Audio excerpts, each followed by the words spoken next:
fala no meio do vídeo para a gente poder falar. Boa noite a todos, oficialmente gravando. Vamos começar mais uma aula de projetos elétricos. Vamos falar hoje sobre SPDA, o Sistema de Proteção contra Descargas Atmosféricas. Para começarmos nossa aula de hoje, vamos falar sobre como se formam os raios. Então, vamos ver um vídeo aqui pequeno, tá? 13 minutinhos, e fiquem à vontade para interromper.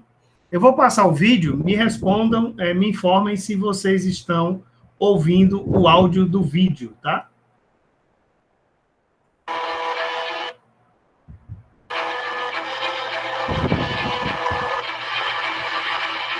As tempestades são formadas por água e calor.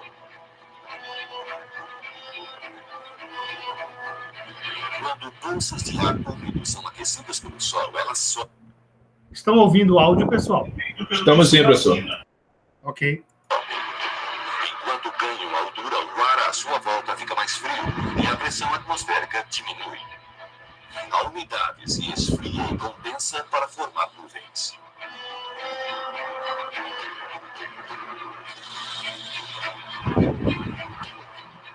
Este processo está no centro da formação de todo tipo de nuvens. Mas para criar um raio, ele precisa ir além. Quando as condições estão certas, com água e calor o bastante para dar prosseguimento ao sistema, as nuvens antes pequenas crescem e se unem, formando nuvens maiores, sempre subindo. Algumas das gotas de água tornam-se grandes e pesadas demais para a corrente de ar ascendente sustentá-las e se precipitam em forma de chuva.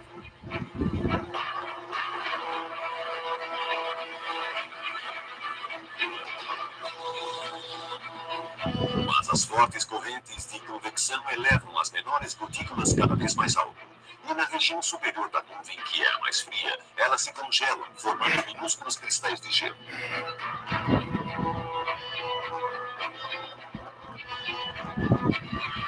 No topo da nuvem, que pode estar a 19 quilômetros de altitude, elas se espalham horizontalmente, tomando a forma achatada de bigorna de uma típica nuvem de tempestade.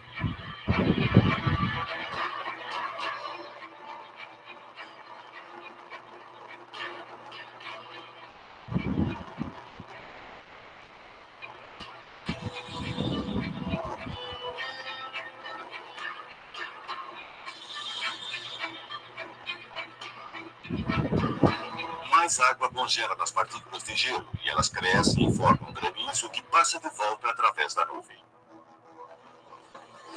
O granizo cai através da corrente de partículas menores em ascensão, causando milhões de minúsculas colisões. Cada colisão derruba elétrons dos cristais de gelo que estão subindo, dando a eles uma carga elétrica positiva, enquanto o granizo que está caindo fica carregado negativamente. Toda a nuvem acaba ficando eletrificada como uma pilha gigante, positiva em cima e negativa nas regiões inferiores.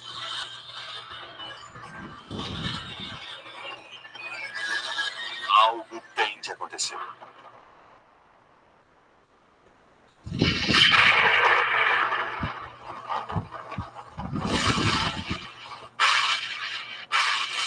Uma enorme corrente elétrica atravessa o ar para neutralizar as duas cargas. Um raio foi criado.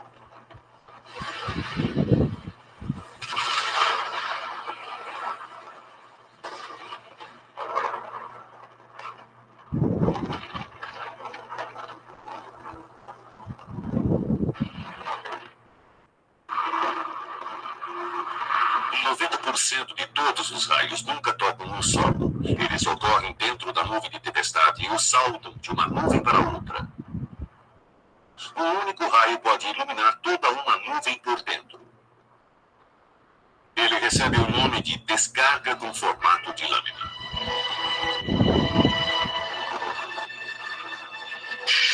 Um dos maiores mistérios dos raios é por que ele toma um caminho específico no ar. Só agora a ciência está começando a entender esse fenômeno. Tudo começa na região carregada negativamente na base da nuvem. Aqui, pequenos e pouco sensíveis sensores elétricos chamados líderes zigue-zagueiam através da nuvem em 1 milionésimo de segundo.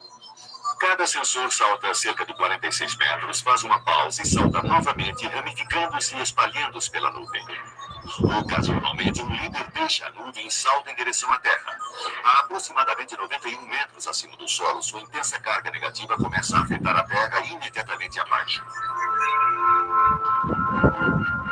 As cargas elétricas positivas reúnem-se nos objetos pontiagudos, lâminas de grama, agulhas de pinheiro, galhos de árvores e postes metálicos. Eles emitem faixas luminosas ascendentes na direção do líder descendente. Se eles fizerem contato, a nuvem repentinamente fica aterrada ao solo.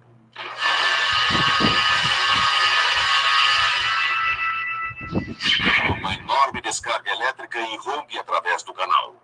A parte mais perto do solo descarrega primeiro. Então, enquanto a corrente é despejada canal abaixo de regiões cada vez mais altas, a parte visível do raio dispara para cima, próximo à velocidade da luz. Se a nuvem ainda tiver carga negativa em excesso, um novo líder pode voar para baixo pelo mesmo caminho, criando outro raio. Mais líderes podem se seguir, geralmente 3 ou 4, mas podem haver tantos quanto 30 ou 40. Para o olho humano, um raio parece vibrar.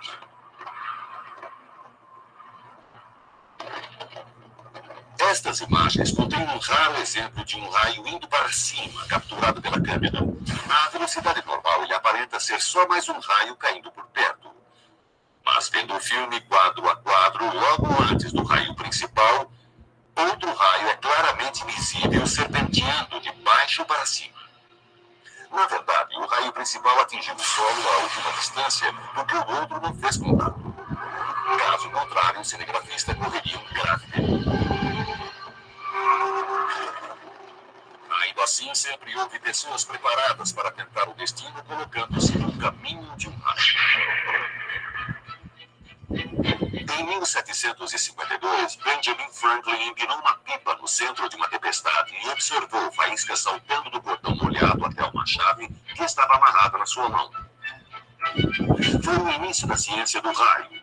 Muitas das invenções de Franklin ainda são usadas hoje. Certo, vamos falar sobre os sinos de Franklin.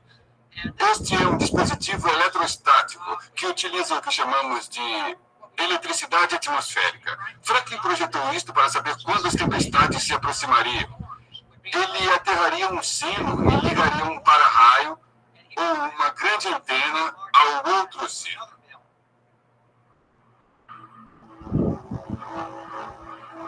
Quando a nuvem de tempestade se aproximou, o ar ficou eletrificado e o sino ficou carregado.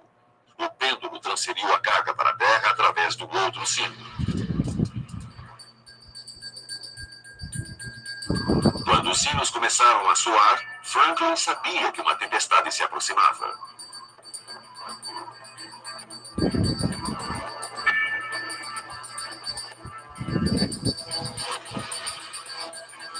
Mas se tivesse entendido completamente o poder dos raios, Franklin talvez nunca tivesse empinado a pipa. Vários pesquisadores que tentaram duplicar o experimento da pipa de Franklin foram mortos. A energia destrutiva de um raio é quase inconcebível. Se atinge uma árvore, o raio procura o caminho mais rápido para o sol. Se houver uma fenda úmida no tronco ou no galho, ele seguirá este caminho partindo a árvore. Ele pode passar pela parte interna da casca, vaporizando a seiva e fazendo a casca explodir como uma granada. Às vezes ele pode sair lateralmente pela árvore e acertar qualquer coisa que esteja ao lado dela.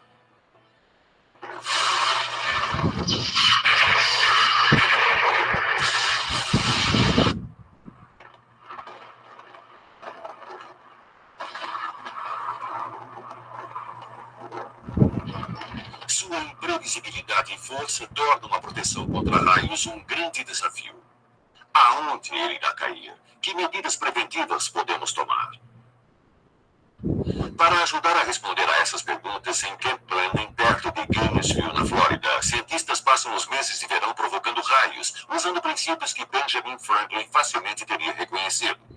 Aqui, eles disparam foguetes para o núcleo de nuvens de tempestade ativas.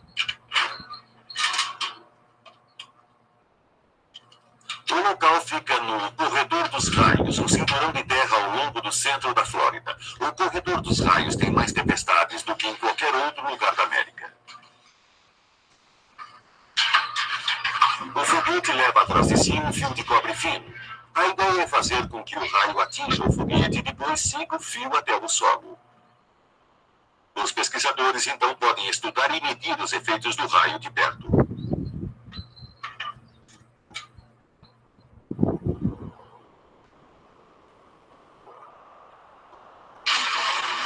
Os campos estão começando a ficar negativos. Assegure-se que tudo esteja bem armado. Controle aqui a área do raio, câmbio. Controle de alcance. Confirme em 1509. Vamos disparar. Tudo está armado. Ligando a força, ligando o ar. Armando o foguete número 1. Os campos estão a -5, indo para -7. -7 e armando. E em -8 disparamos. 3, 2, 1, fogo.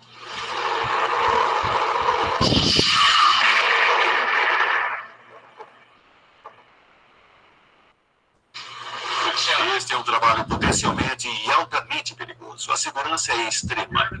Os cientistas trabalham dentro de edifícios de metal blindados e os foguetes são disparados usando cabos de fibra óptica. Se houvesse qualquer ligação direta com a torre de lançamento, um raio poderia viajar através dos cabos, chegando até a sua área de segurança.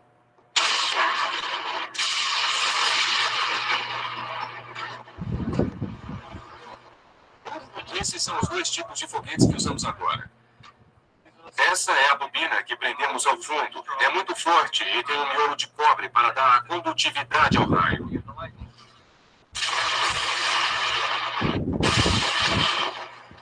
Esses vieram da França. Esses são os que usamos e que são os mais confiáveis no momento. O maior problema é que temos de usar pólvora. O motor carrega 900 gramas de pólvora sob pressão. Então, eles são muito perigosos e podem acender a mais ligeira provocação.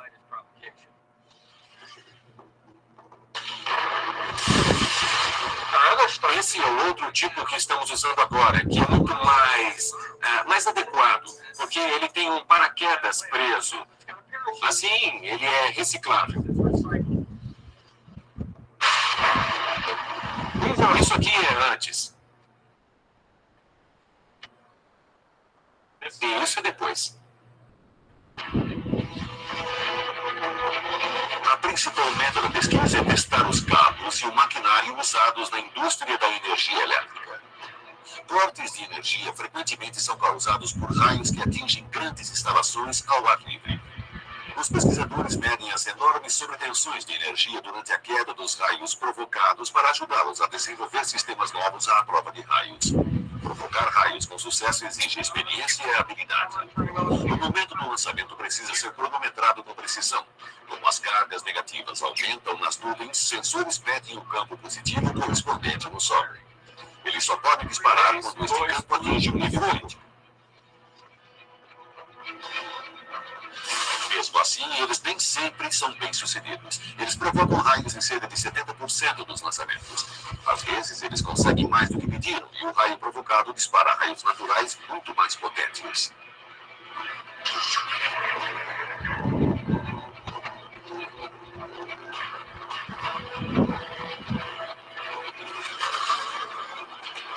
Não podemos prever os raios, mas é possível detectar quando eles atingem o solo a quilômetros de distância. Telas na rede nacional de detecção de raios em Tucson, Arizona, mostram todos os raios na América momentos antes deles ocorrerem. Todo raio emite um pulso de rádio. Uma rede de antenas capta cada pulso e calcula a posição exata onde o raio irá cair. A cada ano, na América, ocorrem mais de 20 milhões de raios. O sistema detecta todos.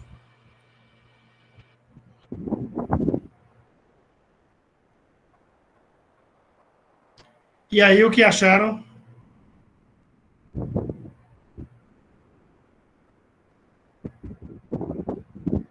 Show de bola, show de bola. Muito raio irado.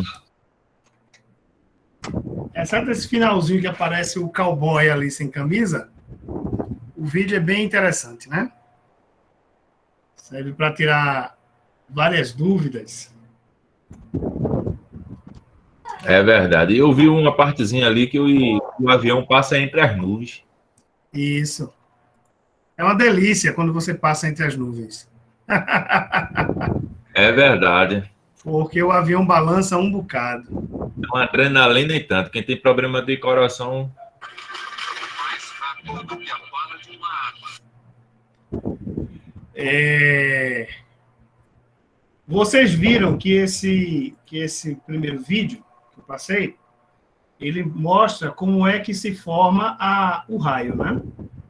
Então, você vê que o fluxo, né, de ascendente e descendente de cristais de gelo dentro da nuvem, eletrifica a nuvem, junta-se uma carga elétrica, acumula-se uma carga elétrica, e quando essa carga elétrica atinge um determinado patamar, surge o raio, que é justamente para equilibrar essas cargas, ok?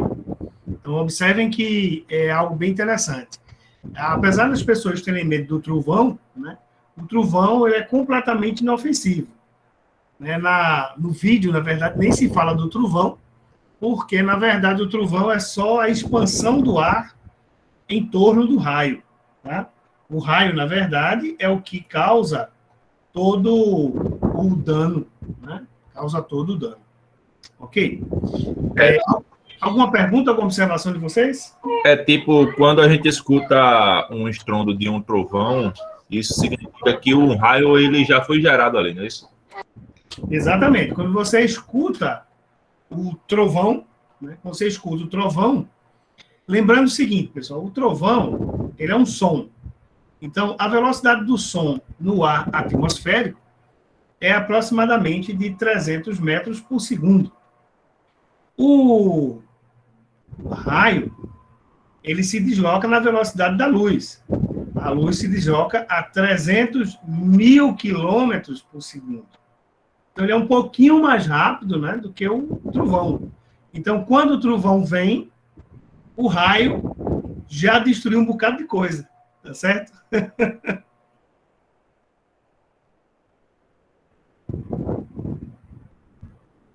Eu vou colocar aqui um segundo vídeo para que a gente possa dar uma olhada ainda, também falando sobre os raios, mas a gente não vai ver ele todo, não, porque ele tem umas coisas estranhas no final. Feito aquele que tem um cowboy no final, esse também tem umas coisas estranhas, tá? Mas se vocês quiserem, no meio do vídeo, perguntar alguma coisa, fiquem à vontade. A gente para o vídeo e explica, tá?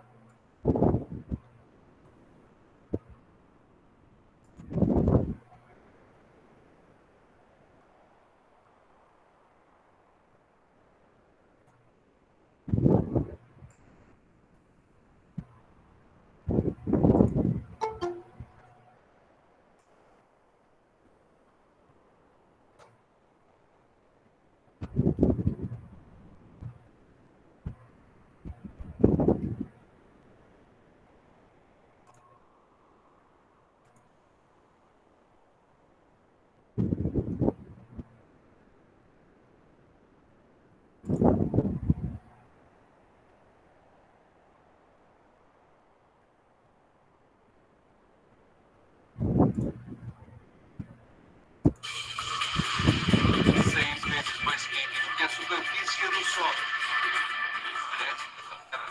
Gravidade que pode atingir você e matá-lo. Agora, revelamos novas e dramáticas descobertas, experiências chocantes que provam que os raios são um dos mais estranhos, destrutivos e importantes fenômenos terrestres. Vocês estão escutando, pessoal? Está sempre assim.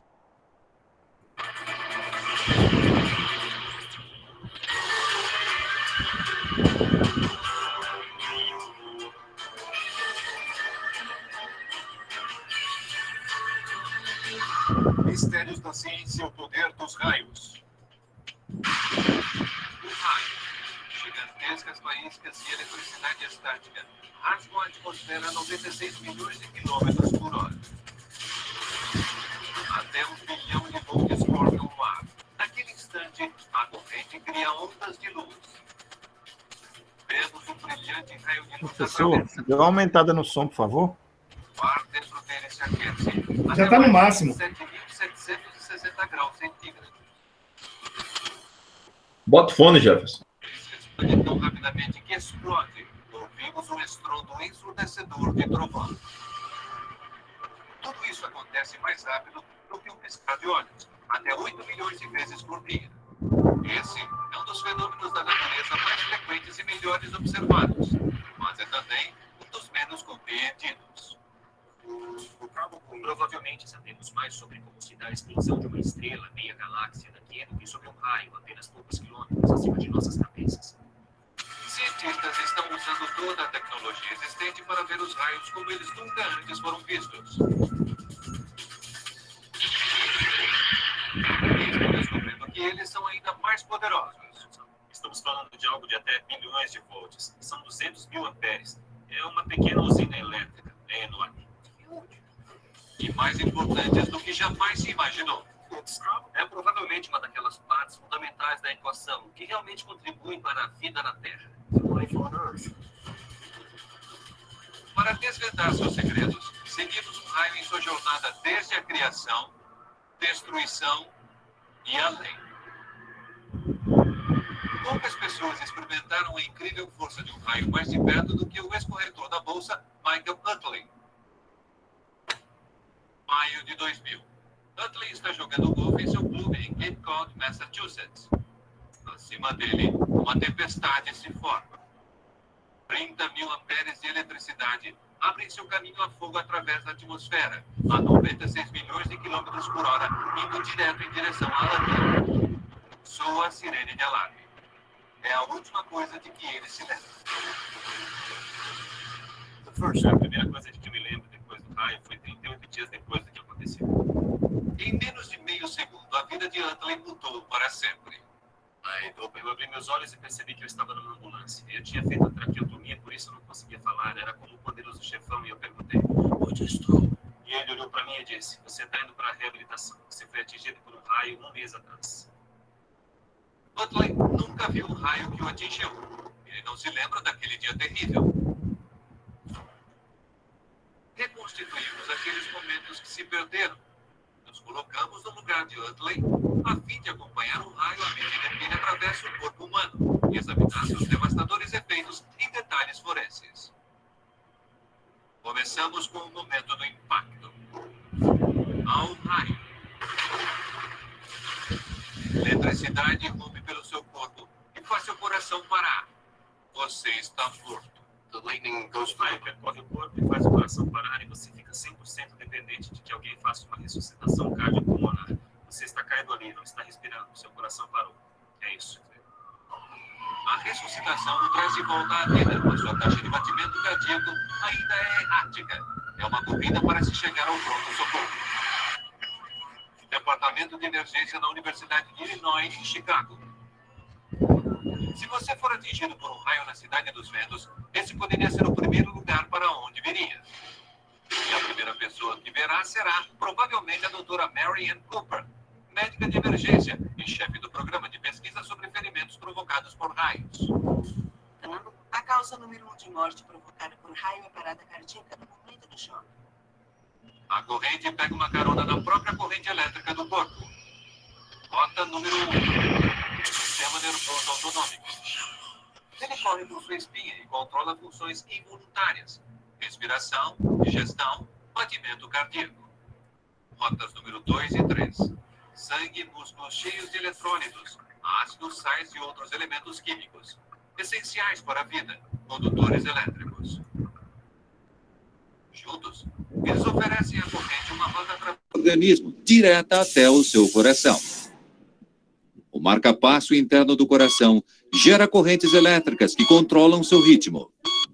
Quando atingido por uma corrente de alta voltagem, o ritmo é quebrado, ou pior.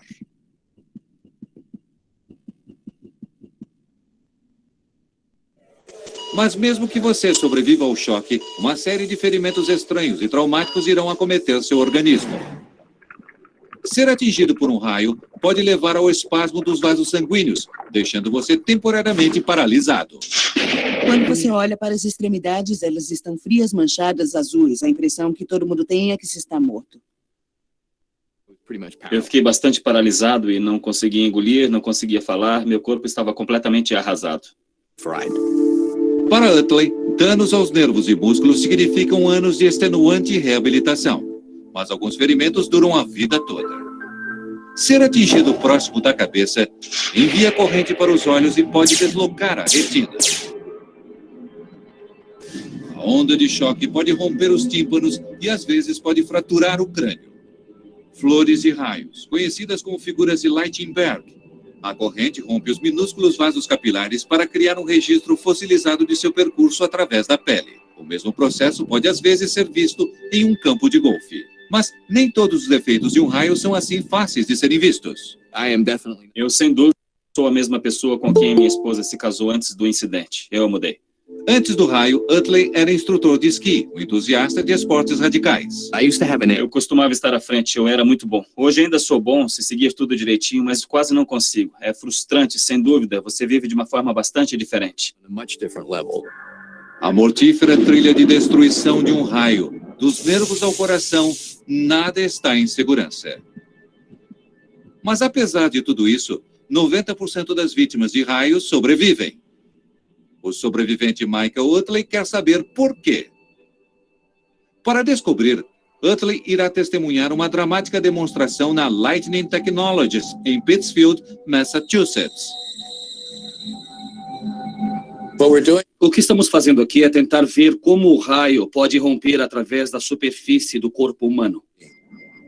O engenheiro-chefe Andy Plummer é o encarregado de testar e projetar sistemas de proteção contra raios. Seu plano, atingir esse manequim com 1 megavolt de eletricidade e criar a fração de segundo que mudou a vida de Michael para sempre. Não haveria necessidade de tanta corrente para parar o coração. Eu acho que não é preciso muito. Ainda que 90% vá para fora, o pouco que percorre já faz o bastante. Eles recriam as condições no campo de golfe. Utley estava segurando um taco de golfe. Metal conduz eletricidade.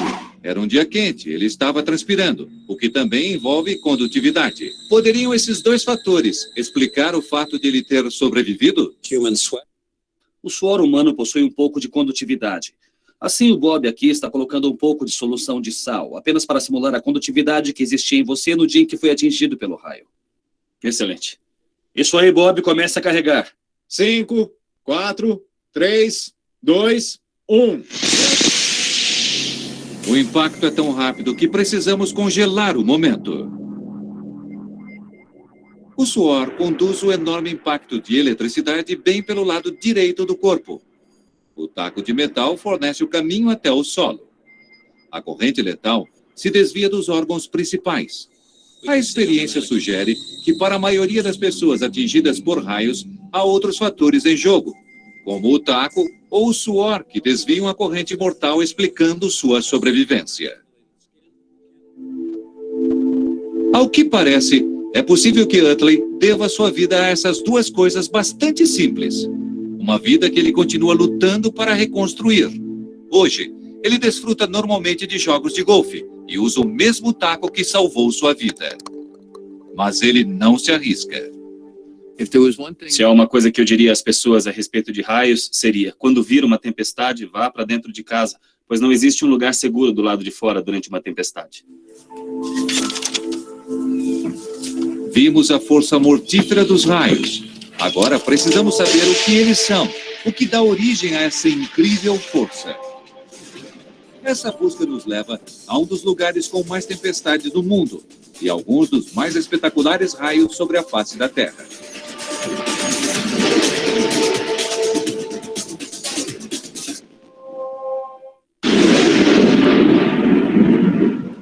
Estamos seguindo um raio em sua jornada através da atmosfera. Vimos o que acontece quando uma tempestade desencadeia sua incrível força. Agora, vamos voltar aos momentos anteriores ao raio, a fim de investigar o que aciona esse misterioso fenômeno. Nossa viagem nos leva a uma cidade onde ocorrem as mais violentas tempestades com raios do mundo. Darwin, no norte da Austrália. Em poucas horas podem ocorrer 1.600 raios. Darwin é o lugar perfeito para se investigar um dos maiores mistérios da natureza. O que leva um raio a acontecer? Uma equipe internacional de cientistas está aqui para descobrir. Eles usam um radar e uma frota de aeronaves em busca de uma resposta, bem no cerne das monstruosas nuvens de tempestade de Darwin.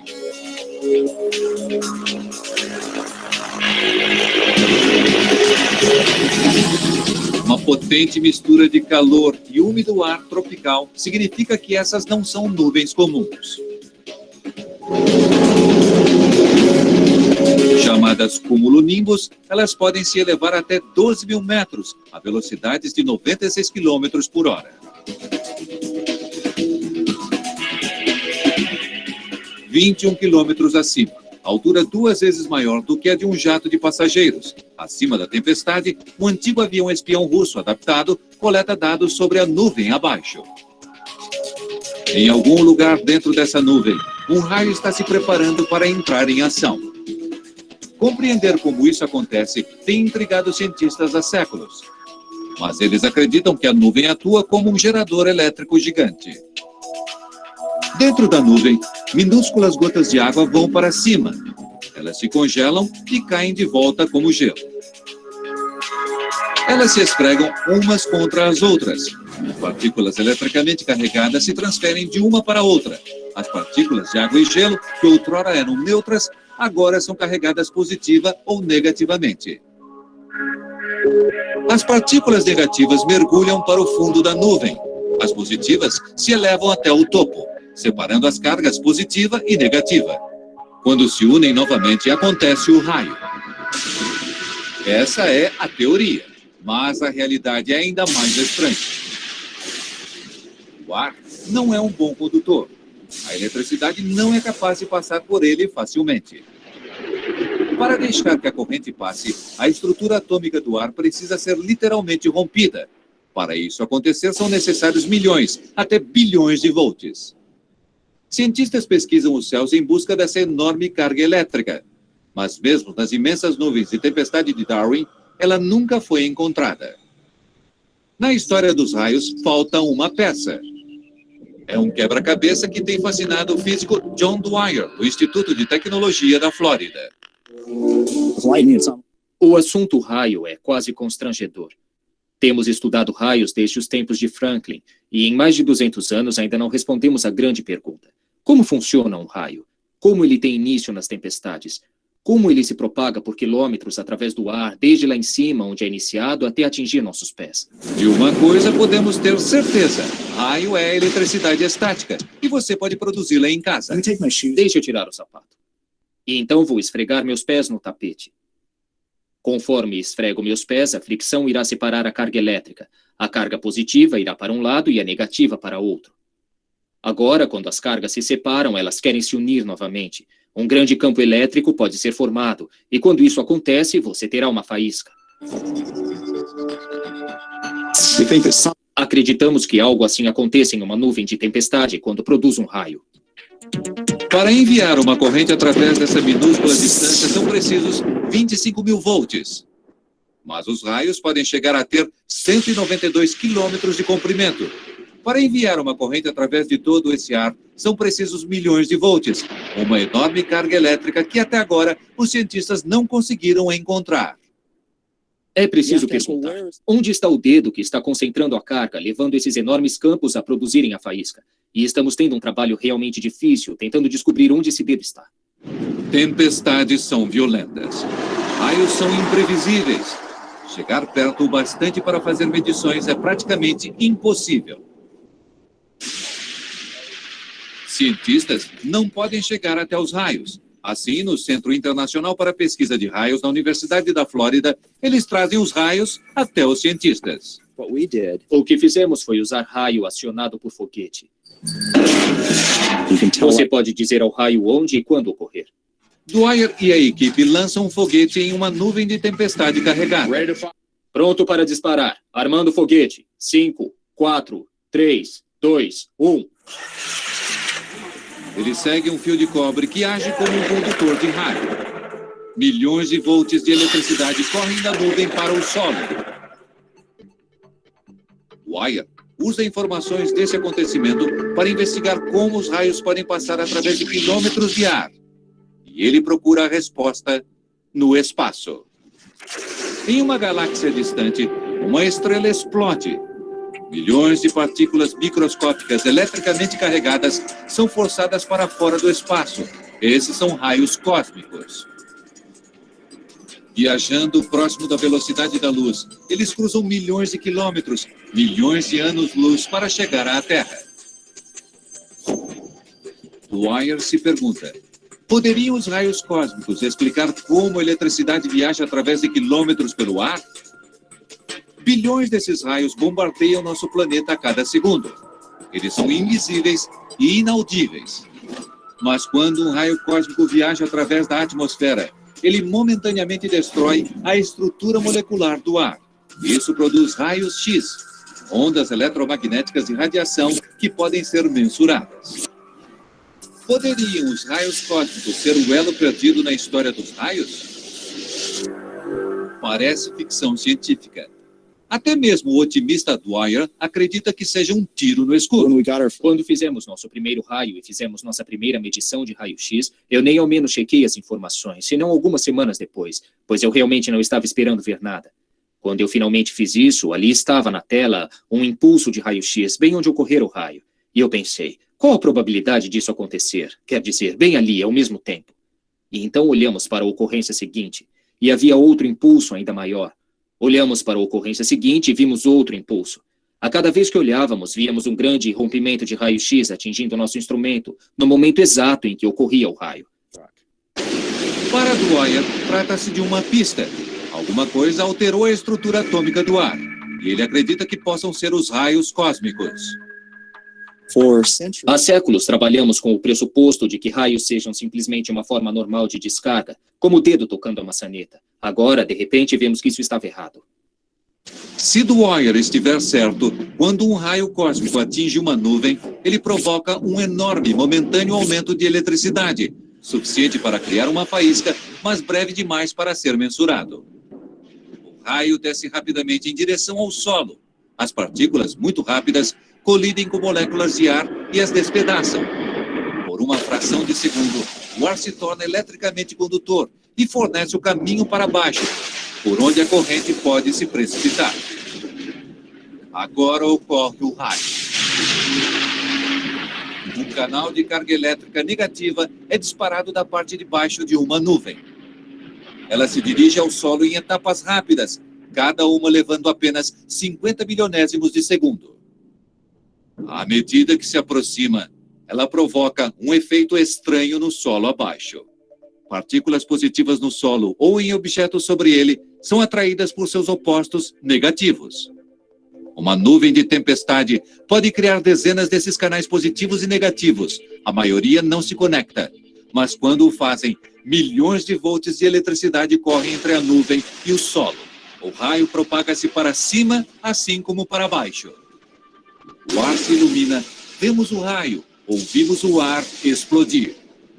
Nos milionésimos de segundos seguintes, qualquer carga remanescente na nuvem move-se como ondas para cima e para baixo no canal. O relâmpago pode parecer oscilar. Raios realmente acontecem mais de uma vez. E tudo isso ocorre mais de 8 milhões de vezes todo dia, 100 vezes por segundo. Raios são um dos fenômenos mais comuns da natureza.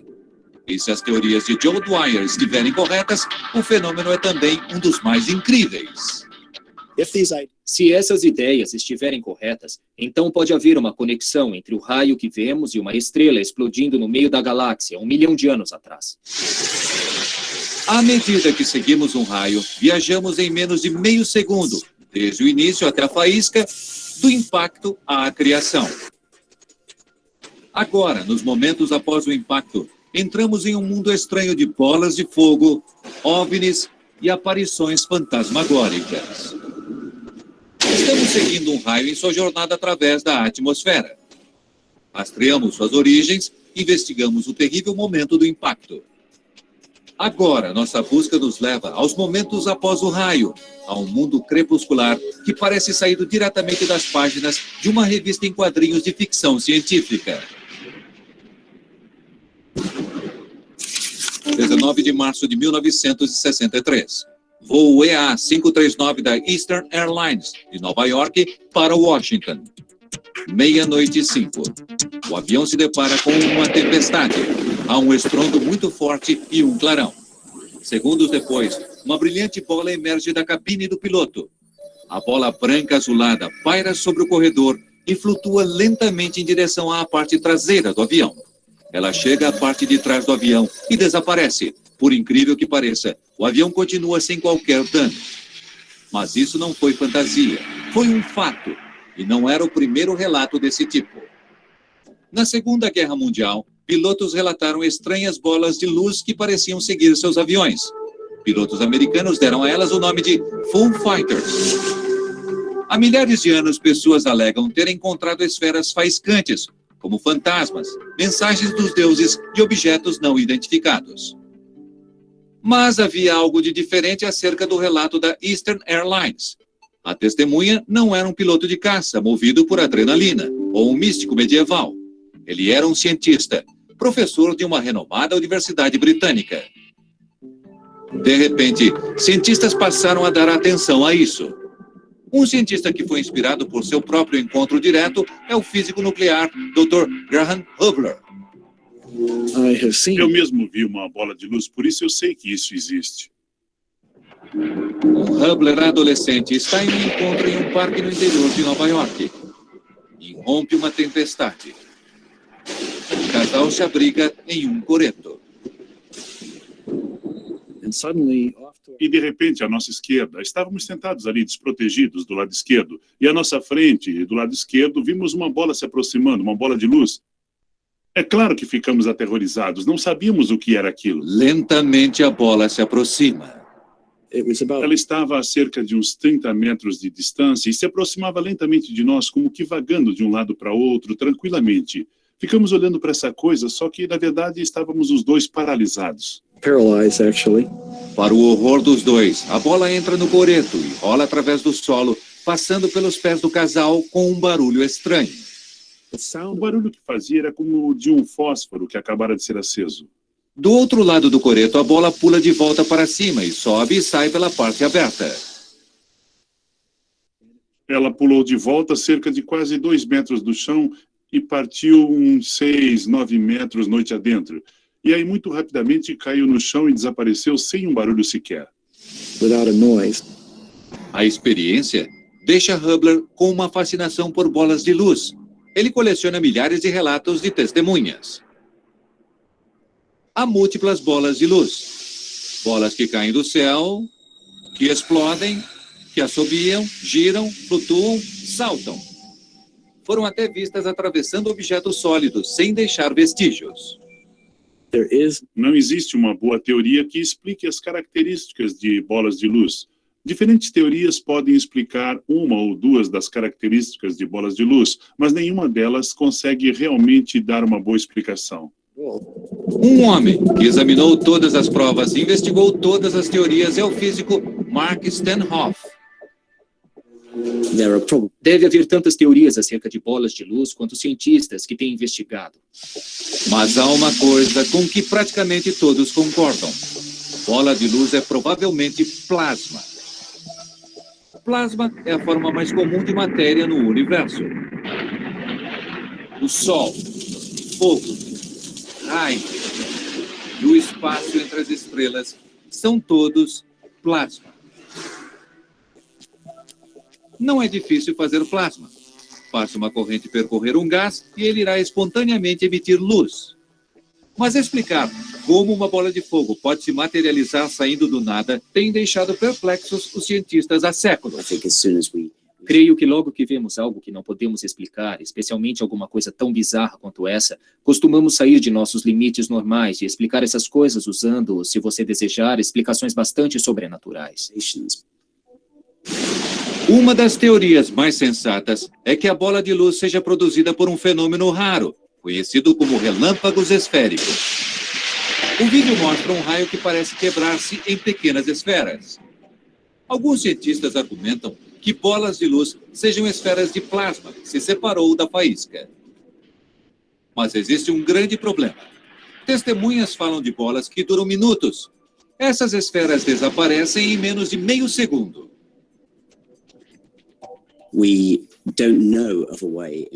Não conhecemos uma forma de criar um plasma na atmosfera que pudesse sobreviver por vários segundos. Um plasma forneceria muita energia, mas não conseguiria sobreviver por aquele período de tempo. Assim, se uma bola de luz não é parte de um raio, poderia ela ser o produto de um? Essa pedra de aparência estranha é o resto fossilizado de um raio. Um raio atinge um solo arenoso. Calor e corrente se espalham por todo o solo. Tudo em seu caminho se funde em um tubo sólido. Esse é o vidro da própria natureza. Chama-se fulgurito e pode se estender a profundidades de até 4,5 metros. Quando o tubo é formado, poeira é empurrada para a atmosfera. Essa detonação repete o efeito. Poderia algo tão simples quanto poeira conter a chave para esse mistério de séculos? Experiências de laboratório provam que uma minúscula bola de poeira mantém sua forma e se inflama em uma área de carga elétrica. Isso poderia explicar o relato de Hubble, mas não o relato da Eastern Airlines. É extremamente difícil imaginar como qualquer processo químico poderia, de fato, invadir o espaço interno de uma aeronave. Por enquanto, bolas de luz permanecem um mistério. Mas se a ciência puder desvendar seus segredos, a bola de luz poderia acabar sendo mais do que simples curiosidade. É até possível que pudesse conter a chave para uma fonte de energia completamente nova. Sem dúvida, ela contém energia. O mero processo de brilhar é o bastante para exigir alguma energia. E se pudermos controlar essa energia, quem sabe o que o futuro pode trazer? A bola de luz, sem dúvida, existe. Por isso, ou é algum fenômeno de física conhecido que temos de analisar de formas sobre as quais ainda não havíamos pensado, ou é um fenômeno físico totalmente novo, o que é bastante emocionante, que irá nos levar a alguma nova tecnologia, uma nova física. O mistério acerca da bola de luz ainda está para ser solucionado. E não é o único estranho fenômeno que ocorre nos momentos que sucedem um raio. Olhem acima das nuvens. E a história fica ainda mais estranha. Olha só o que foi aquilo. Você viu? Caramba! Em nossa viagem seguindo um raio, nós nos aventuramos além das fronteiras da ciência. Mas esse é apenas o início. Segundos após o desencadeamento de um raio, bem acima de uma nuvem de tempestade, surge um novo e estranho fenômeno.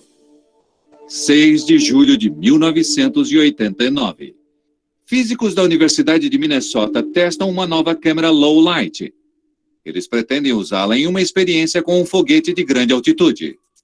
Eles direcionam a câmera para leste, por acaso, para algumas estrelas e para o que parece ser uma distante tempestade. Eles passam o tape. Alguma coisa lhes chama a atenção. 2 flashes de luz em forma de funil. Eles duram apenas uns poucos milionésimos de segundo. A equipe estima que os flashes estejam a 32 quilômetros acima das nuvens e a uma incrível altura de 20 quilômetros. Por puro acaso, eles captaram algo totalmente novo para a ciência. A partir desse laboratório de pesquisa na Universidade de Duke, na Carolina do Norte, o professor Steve Kummer busca esses estranhos espectros.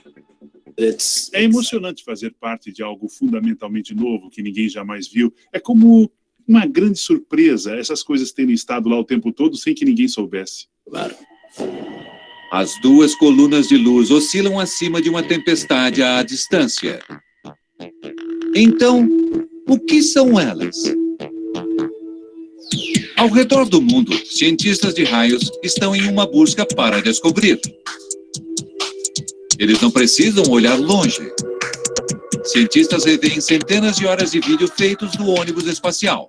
Para sua surpresa, há dezenas dessas estranhas aparições, simplesmente esperando para serem identificadas. Câmeras low light mostram sua capacidade nos céus. Aeronaves de alta altitude voam acima das tempestades. Logo, há milhares de visões registradas. Todos ficaram surpresos pelo fato de serem tão comuns. É apenas um caso daqueles em que, quando você sabe o que está procurando, de repente você vê muitos.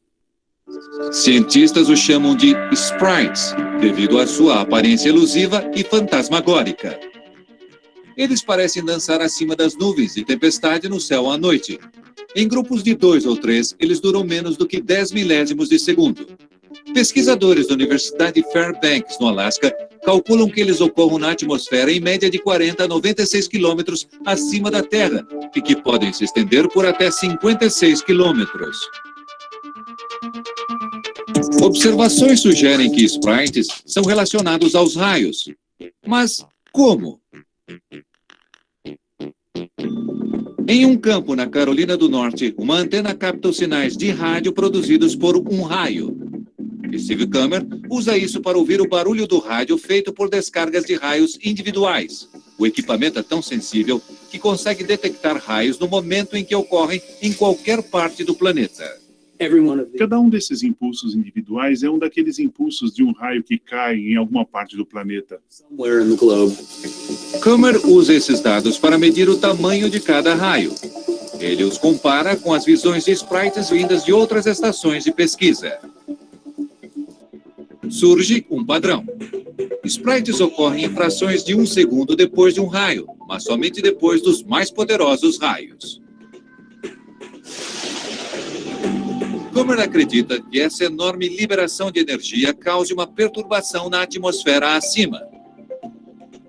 Esse vídeo de alta velocidade, o mais detalhado filme de um sprite já feito, sustenta a teoria de Kummer. 72 quilômetros acima, a descarga elétrica aumenta momentaneamente. Ela dispara uma faísca gigante. Milhões de partículas eletricamente carregadas aceleram para fora a 10 milhões de metros por segundo. Sprites costumam ter cerca de 64 quilômetros. A parte de baixo aqui tem talvez 40. A parte de cima tem 96 ou 104 quilômetros. Sprites possuem muitas formas e tamanhos. Desde o chamado sprite A-bomb, com até 96 quilômetros de diâmetro, até o Tau Skinny, com menos de 1.600 metros de largura e apelidado de Diet Sprite. 5 anos depois do primeiro sprite ter sido visto, pesquisadores da Universidade Fairbanks, no Alasca, buscam sprites bem acima de uma tempestade monstruosa. Eles usam uma sensível câmera low light e captam as primeiras imagens coloridas já registradas dos sprites. É uma surpresa espetacular. O que provoca essa exibição de cores? A cada nova descoberta surgem novas perguntas. Mas os sprites são fugidios, imprevisíveis e quase impossíveis de serem observados de perto.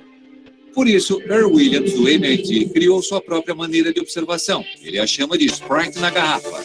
Qual a sua pressão agora, Mike? 33. Em uma tipografia abandonada em Brockton, Massachusetts, Williams e sua equipe usam um tubo de plexiglass, uma antiga direção de carro, e muita engenhosidade a fim de criar seu próprio sprite. Vamos lá. Eles recriam condições na média atmosfera, 80 quilômetros acima do planeta. Ali está uma boa luz de sprite. Começamos com um tubo cheio de ar com pressão atmosférica, como o ar neste cômodo que estamos respirando. Com bombas de vácuo sob a mesa, bombeamos o tubo para pressões mais baixas, que correspondem a altitudes de 80 quilômetros. Fazendo passar uma corrente elétrica pelo tubo, eles criam um mágico espetáculo de luz. É o mesmo processo que ilumina Las Vegas. O gás neon nesses tubos é invisível, mas passe uma corrente por ele e ele produz luz colorida. Na atmosfera, a maior parte do gás é nitrogênio. Atinge o ar próximo do solo com uma corrente e uma deslumbrante luz branca será produzida. Mas mude a pressão e a cor também muda.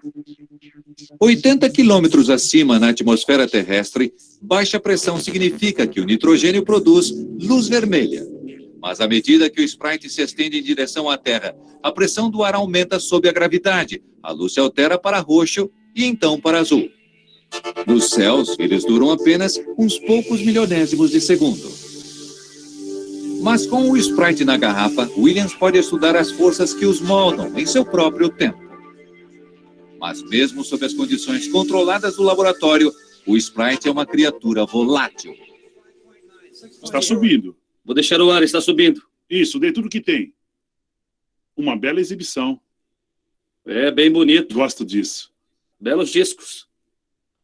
Os sprites são muito vivos, e como é possível ver, os padrões do tubo são muito vivos, movendo e girando e bastante instáveis também. Isso é bonito, olha só para isso. A garrafa permite que Williams olhe realmente no interior do mundo oculto dos sprites. Nunca vi aquele antes. E descobre que podem haver fenômenos ainda mais estranhos esperando para ser descobertos.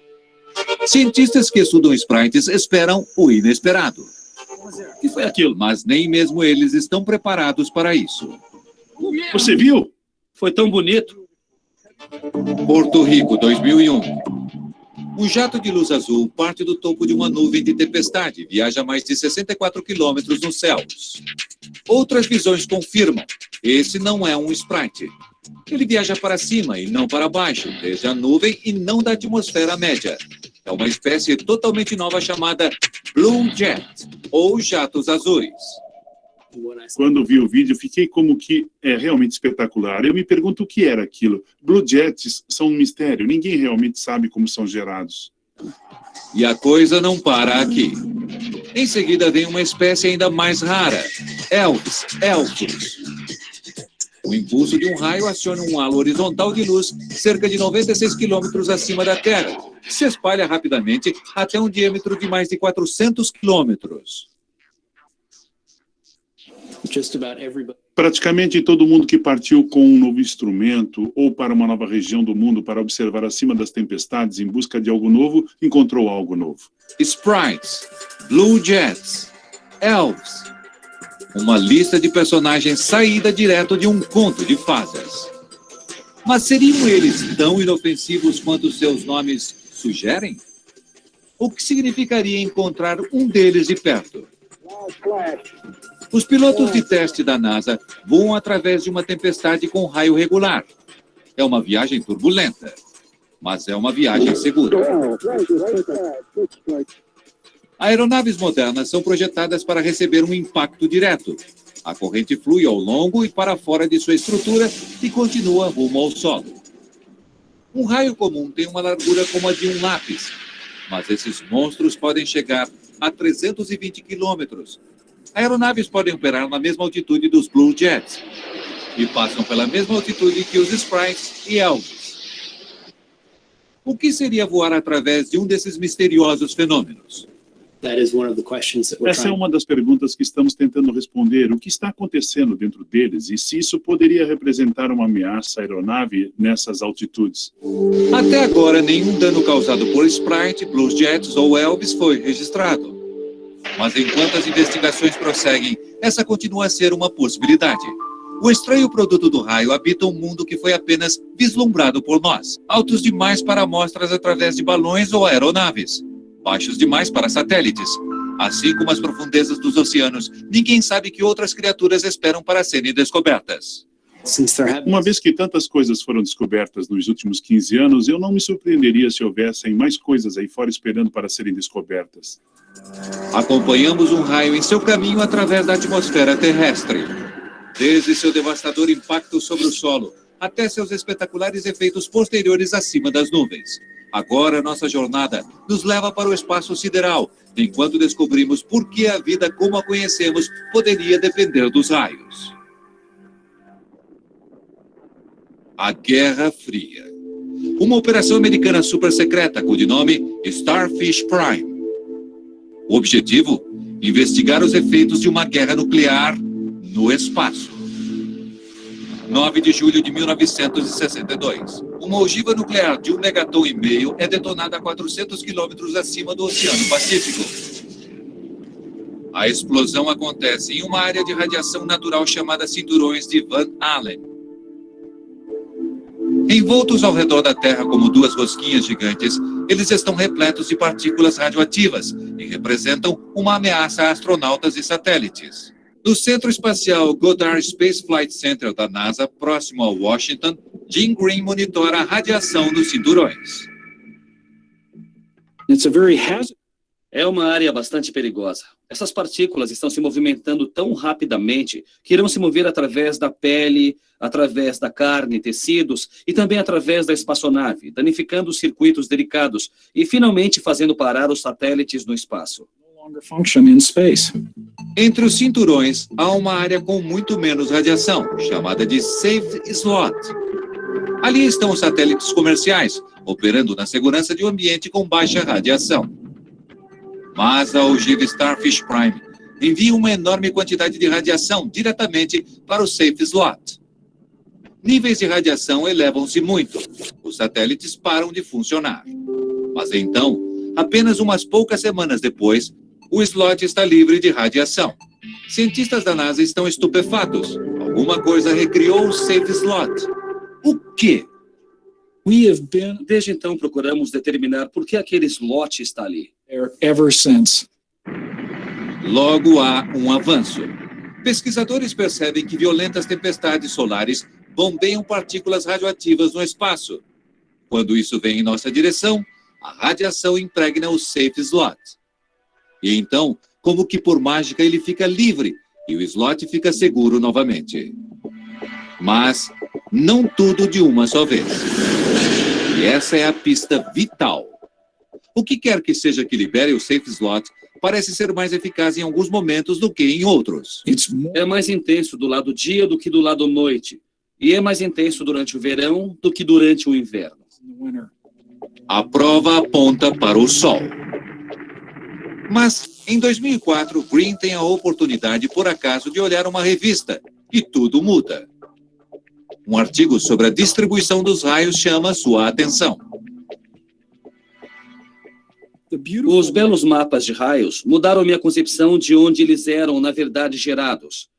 E levaram minha atenção ao artigo imediatamente. Green percebe que o raio exibe exatamente as mesmas características que as da liberação do Safe Slot. Ele ocorre mais sobre a Terra do que sobre o mar, mais durante o dia do que durante a noite, mais no verão do que no inverno. É isso. Foi então que soubemos que isso tinha de estar relacionado com o fenômeno que estava ocorrendo no planeta Terra. E claro, que a única coisa que sabemos que entra no espaço é o raio. Mas de que forma o raio na Terra poderia afetar o Safe Slot, 6.400 quilômetros acima? Um raio despedaça o ar. Ele não produz apenas luz e som. Ele também cria ondas de rádio. Ligue seu rádio quando há uma tempestade por perto e você pode ouvi-las na forma de interferência. Mas sintonize com um receptor de todas as frequências e você pode captar mais do que apenas crepitação. Esse estranho assobio é o som dessas ondas de rádio depois de terem viajado pelo espaço. O que temos ouvido são luzes esféricas, emissões que ocorrem de raios a centenas de quilômetros de distância e que são propagadas até nós e recebidas por nossas antenas. Green percebe que essas ondas de rádio são o elo perdido. Elas conectam o raio na Terra com o Safe Slot no espaço. Nunca nos demos conta da importância que o solo está tendo no espaço. Em 2005, Jim e sua equipe surgem com uma nova e radical teoria. Menos de um segundo depois que um raio atinge a Terra, a onda de rádio chega aos cinturões de radiação. Ali, ela interage com as partículas eletricamente carregadas, a radiação. Isso força as partículas para fora do Safe Slot. A radiação é liberada e o Safe Slot volta ao normal. Creio que no passado sempre pensamos nos raios como um mecanismo destrutivo, mas acredito que estamos descobrindo muitos de seus fatores benéficos. Se Green estiver certo, sem raios a radiação logo preencheria o Safe Slot. Satélites cairiam, tirando de nós muitas das coisas das quais dependemos hoje em dia. Comunicação global, sistemas de navegação, telefones celulares, televisão por satélite, tudo isso cessaria. A vida como a conhecemos deixaria de existir. Se os raios parassem amanhã, veríamos uma dramática mudança na nossa maneira de viver hoje.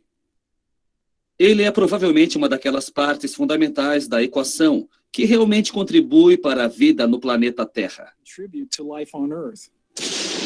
Raios. Há milhões de anos eles povoam nossas visões mais sombrias e infundem horror através de nossos mitos mais antigos.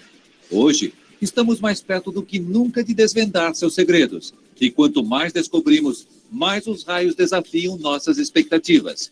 Suas origens podem estar além de nosso mundo. Eles podem assumir formas estranhas e criar deslumbrantes espetáculos de luz. Os raios são devastadores, lindos e essenciais para a vida como a conhecemos.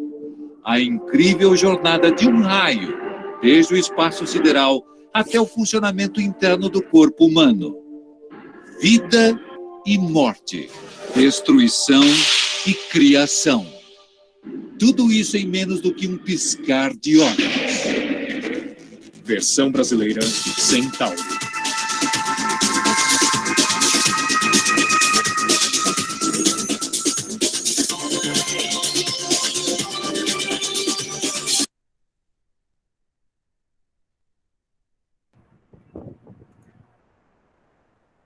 E aí, senhores? Tem alguém na sala? Alguém aí acordado?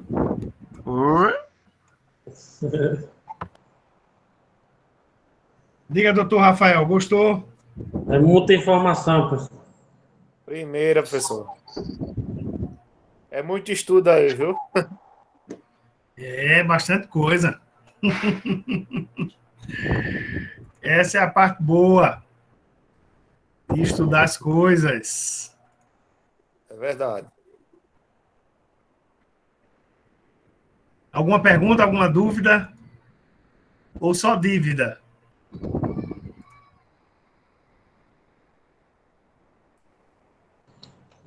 Desenvolva aí, que as dúvidas vão aparecendo, a gente vai falando. Perfeito. Vejam, esses dois vídeos que eu passei, o objetivo principal é nós entendermos a questão referente à criação do raio. E entender que o raio é uma descarga atmosférica, uma descarga elétrica, ocasionada pelo atrito interno tanto do ar como das partículas de cristais congelados dentro da nuvem, que eletrificam a nuvem. E nessa eletrificação surge um acúmulo de cargas elétricas dentro da nuvem, e essas cargas elétricas afetam o solo, polarizando nuvem e solo, e quando chega num determinado nível de potencial, o raio aparece. Como vocês já viram nesse vídeo, o raio ele pode ser bastante destrutivo.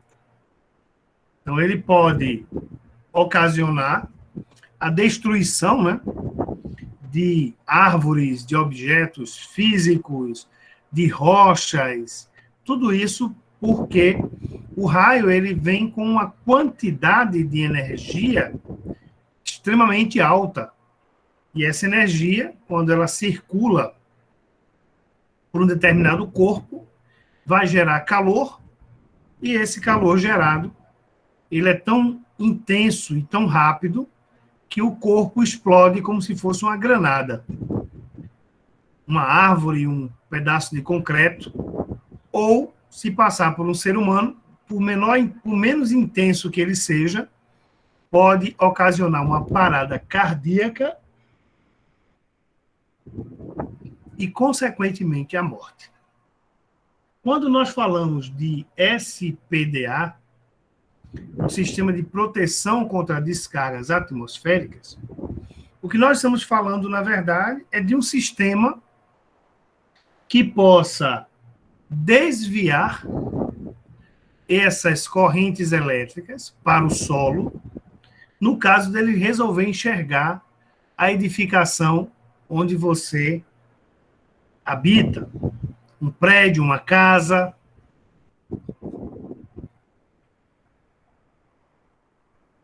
Então, tudo isso, quando a gente fala de SPDA, nós falamos de sistema de proteção contra descargas atmosféricas, nós falamos sobre isso.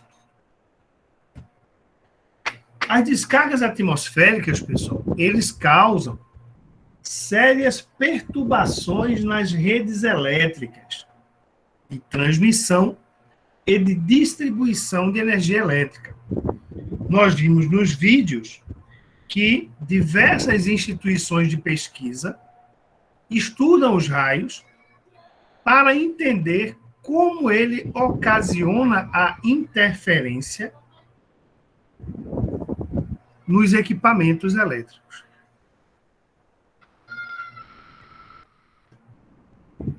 Então, o que acontece?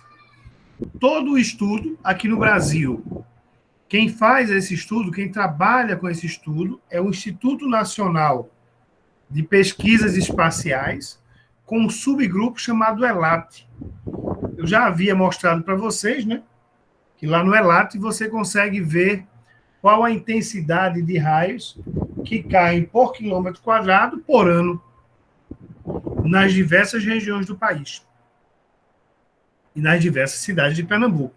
Também vimos na ocasião que aqui em Recife nós temos uma incidência pequena, mas à medida que nós vamos na direção de Petrolina, Araripina, nós temos uma incidência cada vez maior de raios.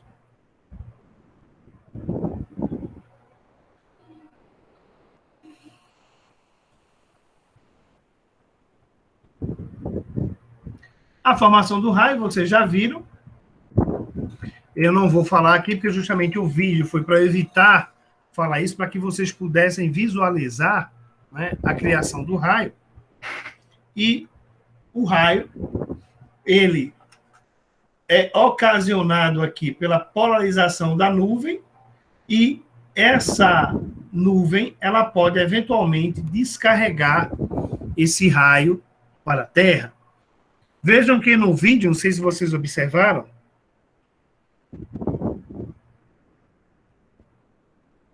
há uma informação de que 90% dos raios ocorrem de nuvem para nuvem.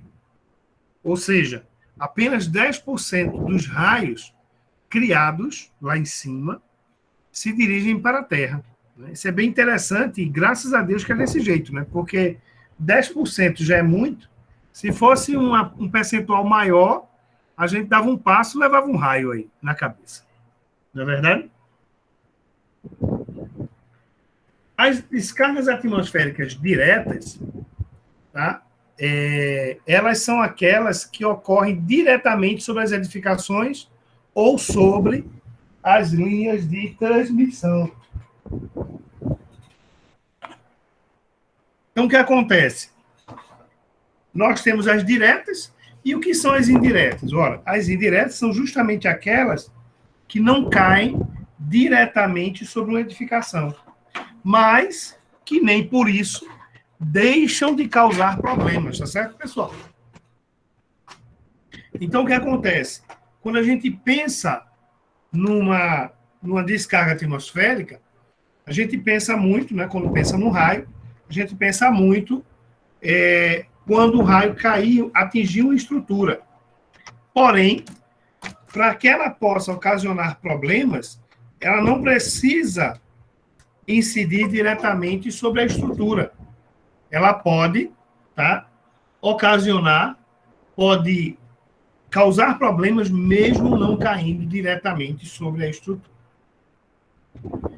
Quem primeiro pesquisou e explicou os fenômenos, pessoal, foi o cientista Benjamin Franklin, que, na verdade, ele era mais político do que cientista. Eu realmente desconfio de que ele não fez a experiência com a pipa, tá? Ele provavelmente idealizou, mas não realizou. A maioria das pessoas que tentaram fazer esse experimento com a pipa não ficaram vivas para contar as histórias.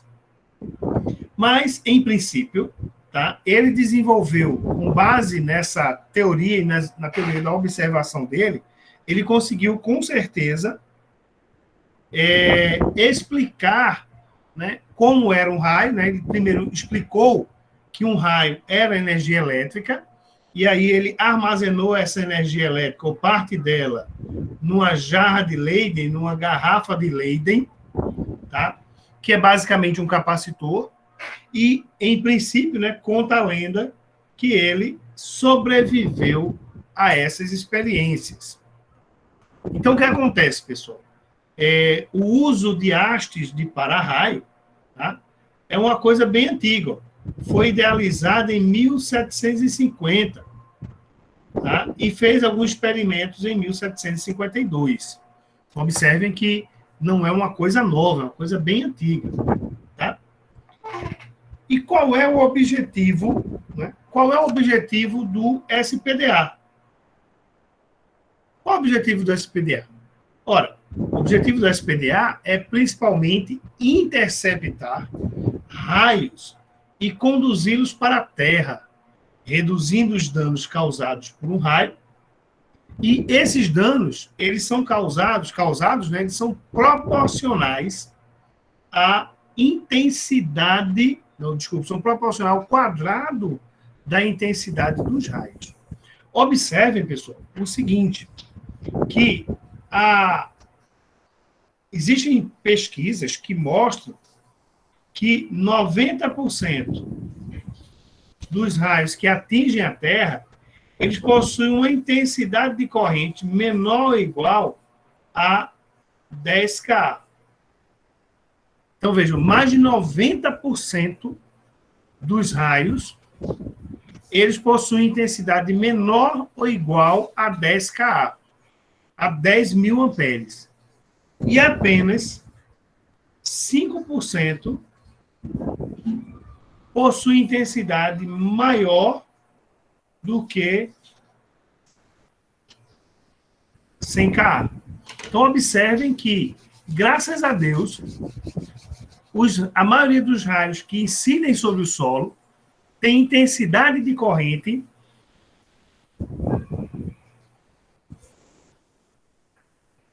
menor do que 10.000 amperes. E 10.000 amperes não é pouca corrente, não, né, pessoal?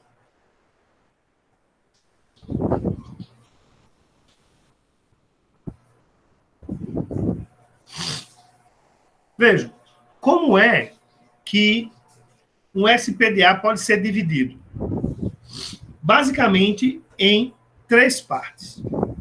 A primeira parte é o que a gente chama de rede captora de descargas, tá? Eu chamo ele de subsistema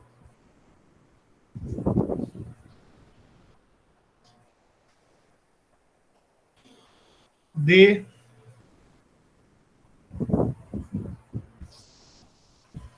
captação. Esse subsistema, pessoal, ele é composto de para-raio tipo Franklin, está aqui, e hoje se recomenda uma malha que envolva todo o telhado superior, né, todo o telhado aí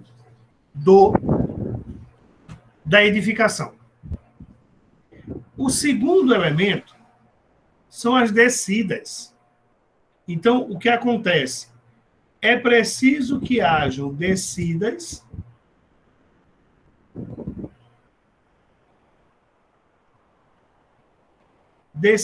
que liguem o sistema de captação com o subsistema de aterramento, que compõe o terceiro elemento, que é o aterramento, mais o que a gente chama de rede de equipotencialização. Então, vejam, antigamente, pessoal, inclusive na norma anterior à que está vigente hoje, que é a NBR 5419, NBR 5419, que foi reeditada, né? E está disponível desde 2015. Desde 2015, essa norma ela trouxe uma série de mudanças em relação à versão anterior, incluindo principalmente, pessoal, que antigamente se fazia quando se pensava em aterramento, se pensava numa casa, né, numa estrutura, numa estrutura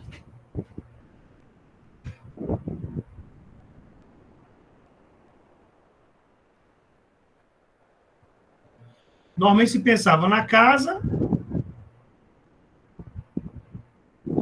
em um captor instalado em cima da casa e nesse captor vinha um cabo, uma haste que vinha até o solo e era aterrado. Então, normalmente, pessoal, o que a gente encontra por aí, até por conta de tanto tempo, né, se prever, se colocar esse tipo de coisa, onde basicamente um captor aqui em cima, um subsistema de descida aqui, e o aterramento aqui seriam suficientes para proteger a casa. Hoje, isso não é mais aceito, tá? Hoje isso não é mais aceito. O que se recomenda é que seja construída no entorno da edificação o que a gente chama de gaiola de Faraday. Ok? A gaiola de Faraday é o que vai dar a melhor proteção para a edificação. Alguém sabe dizer por quê, pessoal? Alguém tem alguma ideia? Vai ajudar a dissipar mais rápido essa descarga, né, professor? Porque no interior da gaiola de Faraday não tem corrente, não tem, ela não expande para a parte de dentro. Da mesma forma que funciona no carro. Perfeito, Vitor. Maravilha. Vitor está antenado. Coisa boa. É isso mesmo, Vitor. Em princípio, pessoal, quando a gente faz uma gaiola de Faraday, tá? E a estrutura é atingida por um raio, as correntes vão circular por toda a gaiola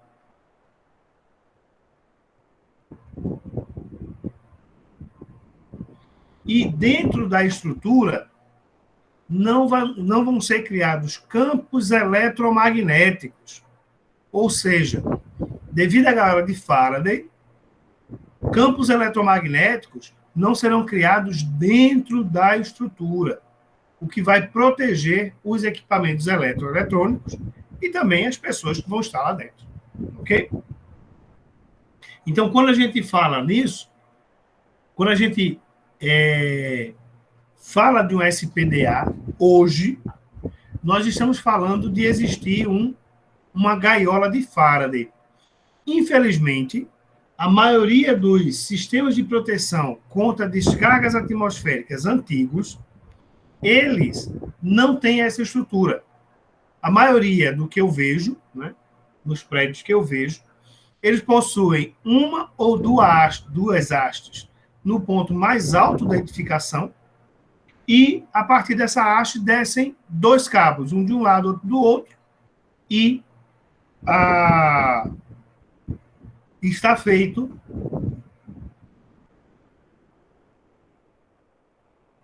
o SPDA.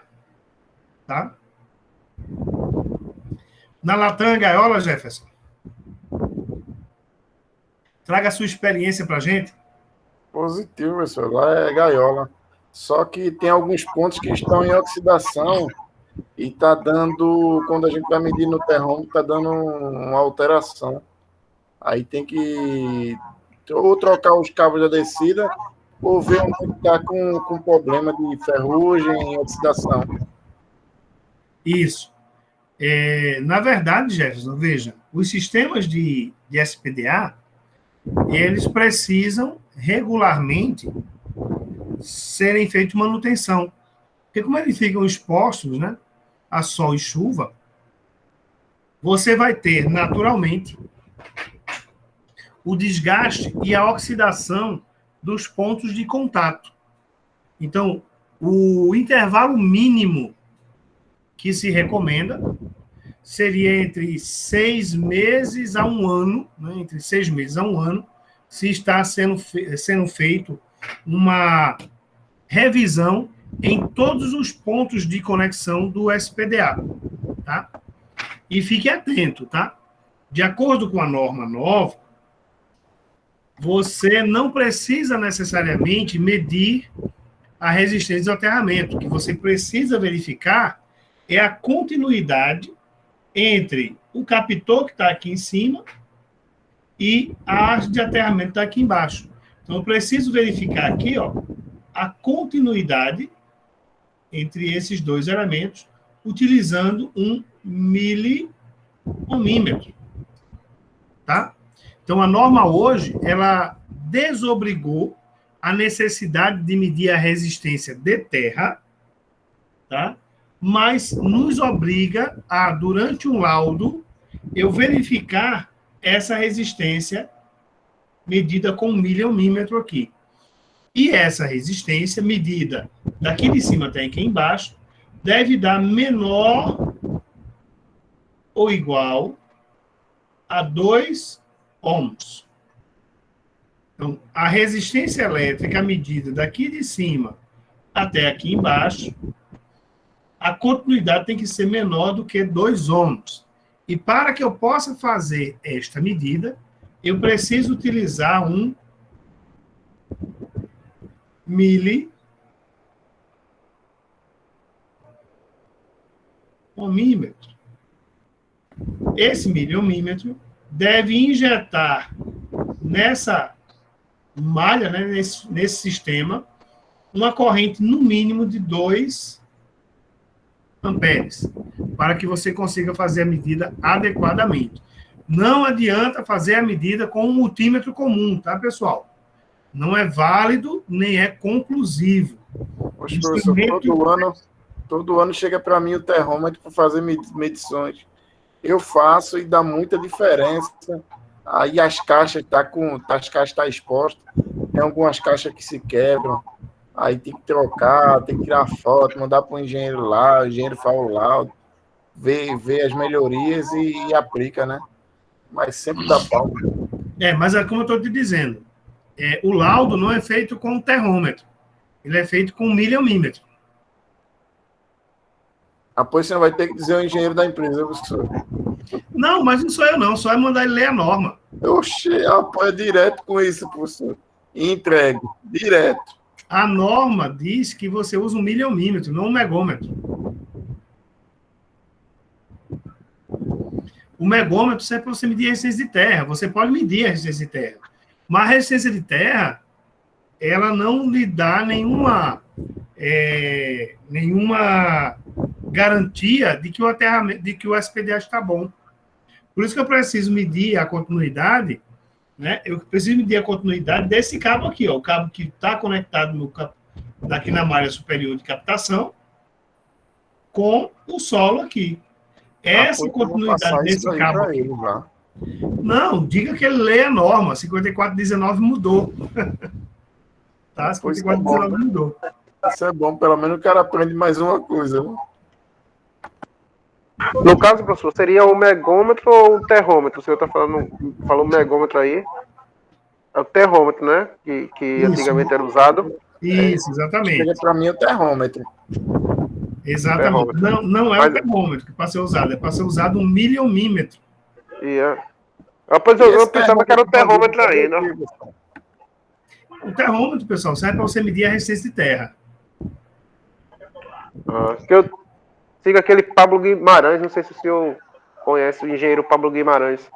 Ele é muito bom nesse negócio de laudo de SPDA, essas coisas. Eu tava vendo alguns laudos dele, ele usava um termômetro, agora só que era um tipo de termômetro que para usar no laço, né? Que era na descida do SPDA, ele usava um específico, né? Onde ele tirava o laudo. Mas nunca mais eu acompanhei, né? Aí como mudou, o senhor tá dizendo, né? Aí posso ter que... mudou. O que está na norma hoje é que para você fazer o laudo, né? Para você fazer o laudo do SPDA, você não precisa do termômetro. Não existe mais a obrigação de você utilizar o termômetro. Você usa um miliohmímetro. Tá? É o que está na norma. Não é Josenildo que está dizendo, é o que está na norma. E outra, professor. Ok. Eu vou ter que passar isso porque vai vir um bombeiro para a liberação do AVCD, que está vencido. E eu vou ter que passar esse negócio todinho para liberar, né? Que é parte de segurança também. Mas o bombeiro não entende nada disso. Mas não vai ter que ter os laudos lá, ele vai ter que olhar, né? Embora que não tenha nada certo. Mas ele vai ter que olhar todos os laudos, né? Precisa sim. Precisa sim, olhar todos os laudos. Deixa eu mostrar para vocês aqui a NBR 5419. Deixa eu pegar ela aqui para mostrar para vocês. Manda ela aí para nós, professor, se possível. Posso não, meu jovem. Essa norma eu não posso mandar, não. Essa norma custa R$ 1.500. Então mande duas. Posso não. Deixa eu abrir aqui para vocês. Ô, professor, e para dimensionar essas descidas, o cabo, esse negócio tudinho, como é que a pessoa faz? Tem que seguir a norma. A norma mostra para você o caminho para você fazer o projeto, tá? Tem alguns softwares específicos para fazer projeeu. Aí o senhor vai mandar a norma e a gente vai aprender? Não posso. É isso aí, Jefferson. Eu não posso mandar a norma para vocês, senhores. Ai, vocês são um caso sério. Deixa eu rapidamente aqui localizar. Vamos fazer uma vaquinha aí, toda a turma, e mandar o valor para o professor, ele manda para todo mundo. Mas quando sair da aula gravada, o professor manda, para o professor é fácil. Essa eu não posso mandar, não. Essa realmente não dá para mandar.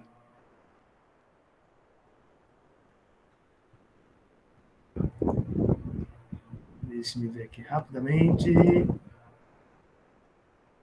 Aí, no caso, tem que comprar ela, professor? Tem que... A BNT, é? Vou comprar na BNT, exatamente.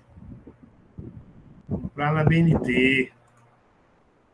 São 4... Essa norma é composta de 4 livros. Cada livro custa R$ 250 aproximadamente. Aí ele explica tudo, professor? Ele explica tudo, que ele diz tudo como é que é para ser feito, é isso? Diz sim. A bronca é o cara comprar aí por R$ 1.000 e tantos uma norma dessa, e quando for por 6 meses, atualizar e pronto. Como ela foi atualizada em 2015, eu acredito que ela vai levar um tempinho ainda para ser atualizada, viu? 2015, a gente está em 2021, já foi 6 anos aí, meu filho.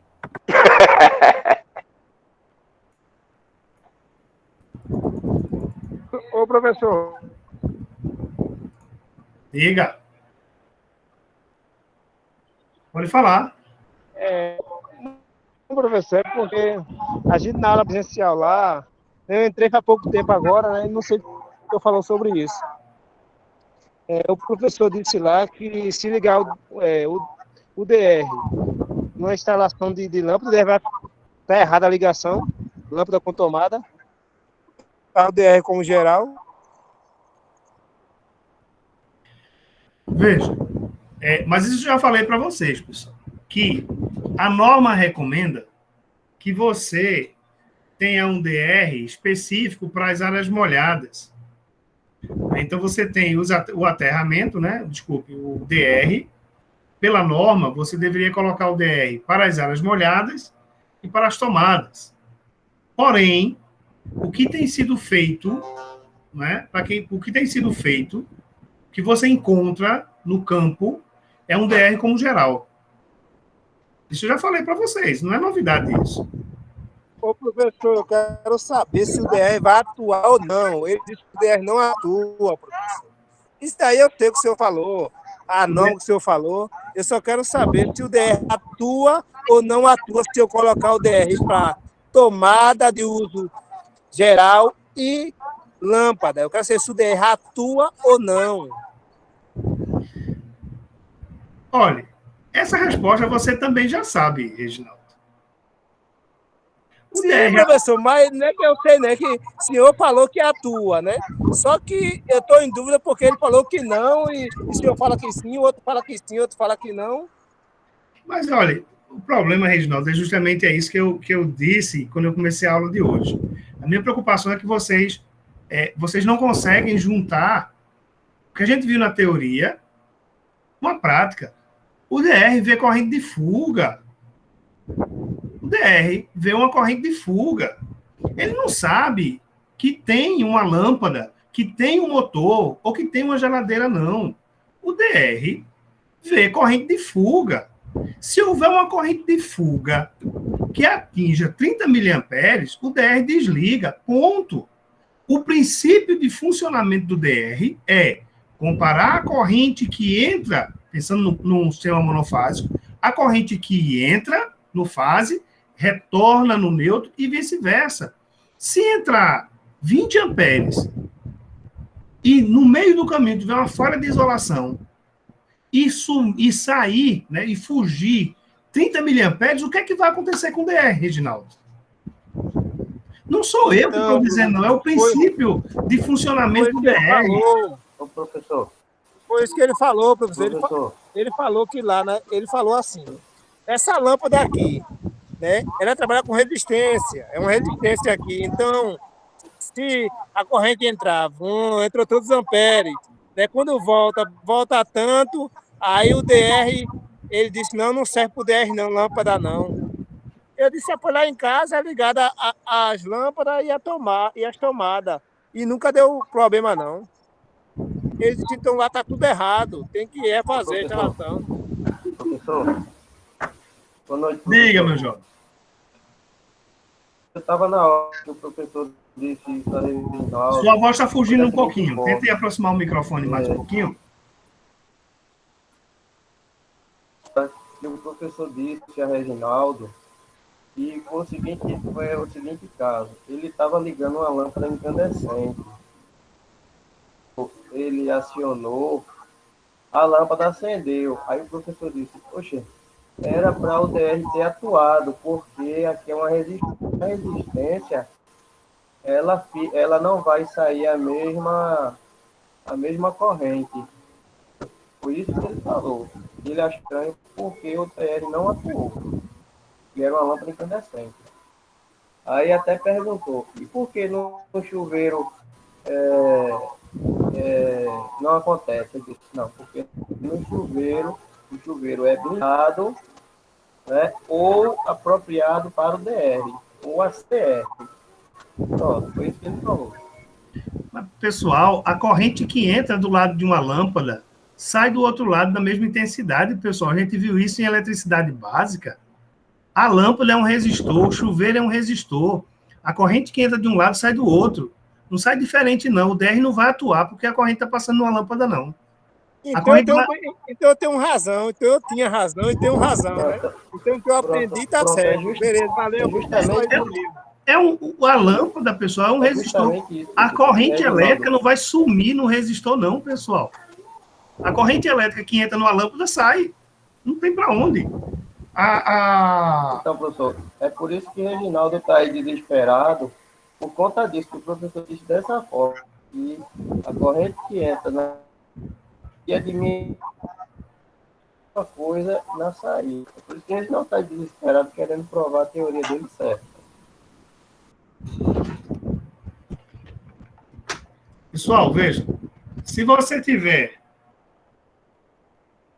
Eu tenho aqui fase e neutro. Vou ter aqui o meu DR. E eu vou ter aqui fase, neutro, e aqui eu tenho uma lâmpada. Não importa se é uma lâmpada incandescente, se é uma lâmpada de LED, não importa a lâmpada. Vou ter aqui o neutro chegando na lâmpada, terei aqui o fase chegando na lâmpada. Então, o que acontece? Ligou errado, vai dar choque, viu? Vai matar a pessoa, viu? Se essa lâmpada, se entrar aqui 100 miliamperes, vai voltar aqui 100 miliamperes. Não tem motivo do DR desarmar. Não tem motivo. Agora, se você tiver um aterramento aqui, ó, você tem um aterramento aqui, você pegou a lâmpada, né? Pegou a lâmpada, pegou o fase que está saindo daqui, o neutro ficou aqui no vácuo, tá? E se você pegar aqui e colocar a lâmpada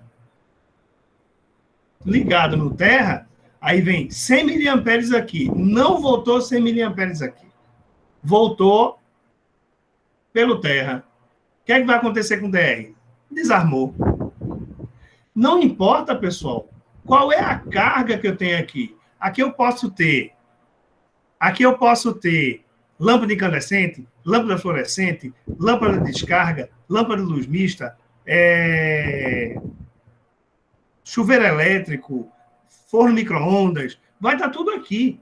O que o DR vai verificar é se vai haver uma fuga de corrente. Só isso. Então, e outra coisa, se você liga o neutro aqui, ligou o neutro aqui, se entrar 100 amperes aqui e não voltar 100 amperes aqui, a corrente foi para algum lugar, a corrente não desaparece. Vimos isso lá em eletricidade básica. Imagina a conta de energia, hein, Josenildo? No circuito de iluminação, várias lâmpadas ligadas, onde está sendo dissipada aí uma corrente de, vamos botar 30 miliamperes em cada ponto de lâmpada desse. E o DR não atua. Pois é, não tem. Isso tem uns divaneios. Veja, vocês têm base já suficiente para, ao escutar algo desse tipo, com muita cautela e muito cuidado, né, dizer, professor, a corrente elétrica não desaparece, não. A corrente que entra no dispositivo, independente de qual dispositivo seja, ele estando funcionando, né, perfeitamente, a corrente que entra é a corrente que sai. E aí, o DR não atua. Se botar lâmpada incandescente, se botar fluorescente, não vai atuar. Se não, pessoal, os equipamentos, os sistemas elétricos que estão sendo colocados aí nos edifícios não estavam funcionando. O DR está como geral e está englobando lâmpadas fluorescentes, lâmpadas LED, geladeira, está tudo englobando tudo. Agora, quando dá problema, a gente vê aquele problema que estava sendo discutido no grupo, né? Que qual é a parte ruim de você colocar o DR geral? É que quando ele desarma, você vai ter que fazer um trabalho de Sherlock Holmes para descobrir onde é que está o problema. Tá? Então, se você tivesse o DR para o chuveiro, o DR para as tomadas da cozinha, né? O de área molhada, e DR para os outros, ok, teve uma falha no chuveiro, desligaria só no chuveiro, você saberia que o problema estava no chuveiro. Mas, como o custo fica alto, né, de colocar, o custo fica alto, bem como o quadro teria que aumentar bastante de tamanho, né, porque o DR é meio gordinho, né, ele é meio espaçoso, né, então você tem o que é praticado, que infelizmente é diferente do que é normatizado, tá? É um DR comum para a casa toda, infelizmente. Aí, quando tem um problema, bum, desliga tudo. Aí está colocando aqui, ó, já montei vários QDCs monofásico e trifásico, com DR apenas como geral. Claro, antes eles tinham disjuntor AC e nunca tive problema nenhum. E a NBR 5410 fala que é obrigatório o uso do DR para áreas molhadas, também por grupo de circuito. É, exatamente isso. Ok, Reginaldo? Beleza, professor, beleza. Eu tinha certeza disso, professor. Só que tem um porém, né? Para você bater de frente com o professor, né, você tem que ter cautela. Então, né, eu sabia que eu estava certo, mas eu não quis. Ainda eu tentei um pouco bater de frente, mas. Oxe, fala logo que tu é aluno de Josenildo. Quando vier com conversa. Rapaz, meu professor é Josenildo. Professor Maluquinho te endoidou, não foi, Reginaldo? Professor Maluquinho. Aquele dali é. O professor tapia todo mundo. Faça isso não, não diga isso não. Gente boa, gente boa. Deixa eu mostrar aqui para vocês, para a gente fechar aqui. Rapidamente. O professor vai botar a norma aí, ó. Ele tá botando rapidamente a norma. Vê se não é, pessoal.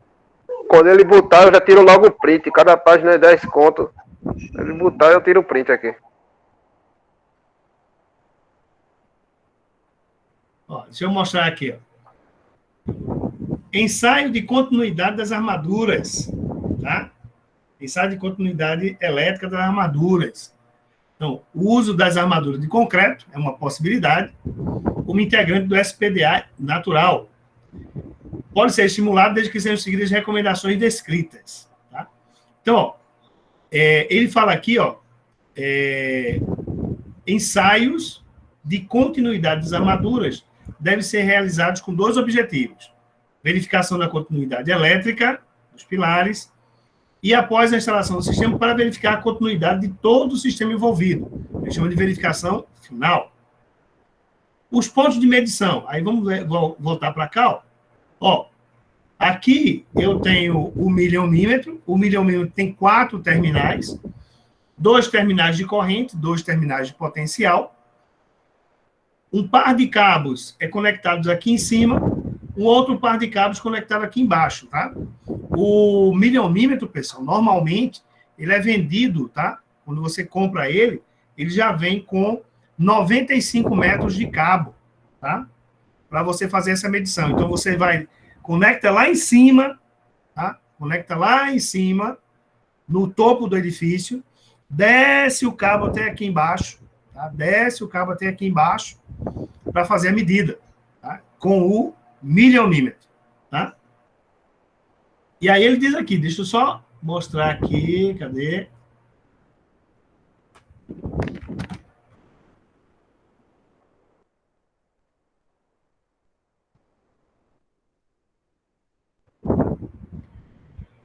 Ele diz aqui, ó, que por exemplo, podem ser utilizados o milhomímetro ou micromímetro de 4 terminais em escalas cuja corrente atenda às exigências anteriormente prescritas.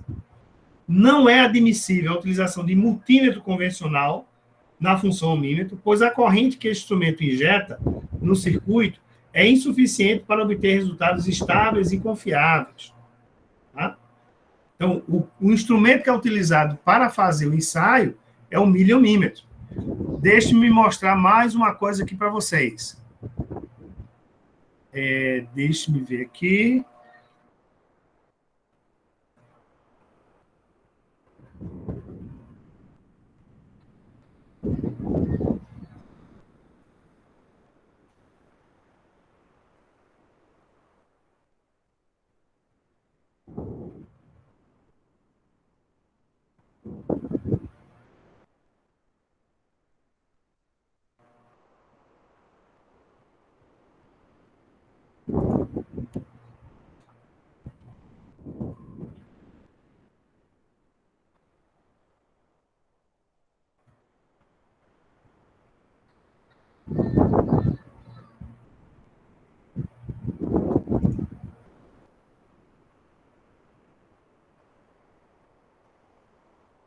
Ela vai um pouquinho grande, tá, pessoal? Demora um pouquinho para eu achar.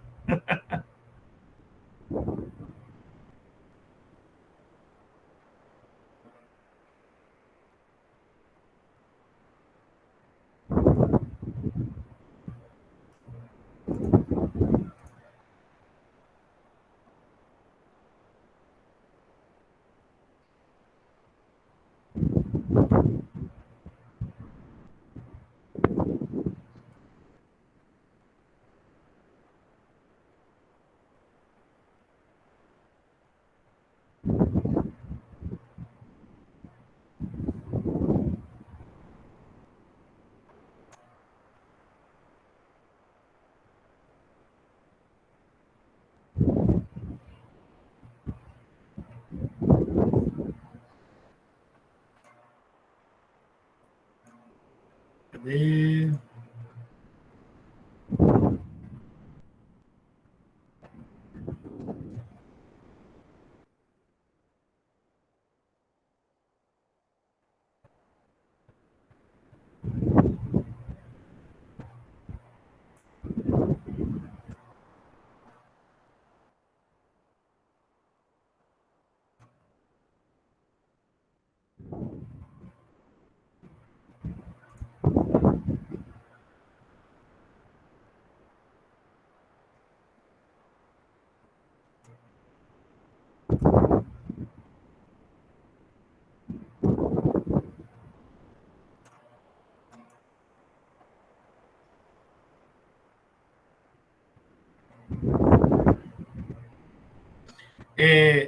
Eu não estou achando aqui exatamente o ponto, eu localizo e na quarta-feira eu mostro para vocês.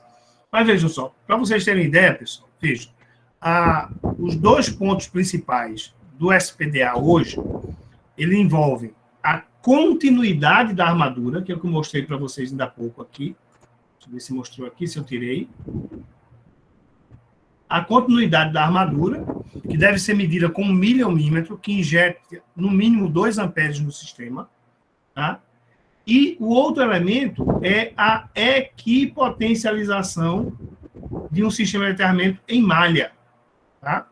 Ou seja, não adianta eu ter só uma haste de aterramento, eu preciso ter uma malha de aterramento.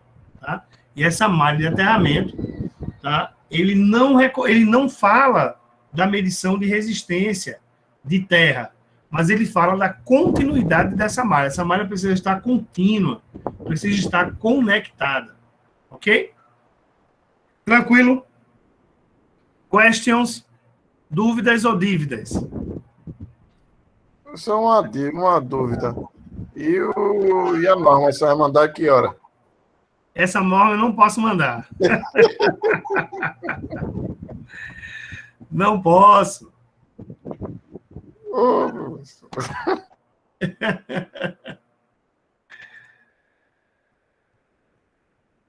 essa aqui não está disponível. Ô, professor, me tire 2 dúvidas. As notas da gente. Essa aí é a dúvida de todo mundo, viu? Nota de qual unidade? A de 0,49 e a 0,50, que é a 0,50 é do projeto. A de projeto só vai sair quarta-feira, provavelmente. E a antiga? A antiga já está no sistema, já. Poxa, eu não recebi, não. No meu, não. Mas está no sistema já. Acessem o portal do aluno, que as notas estão lá. Portal do aluno?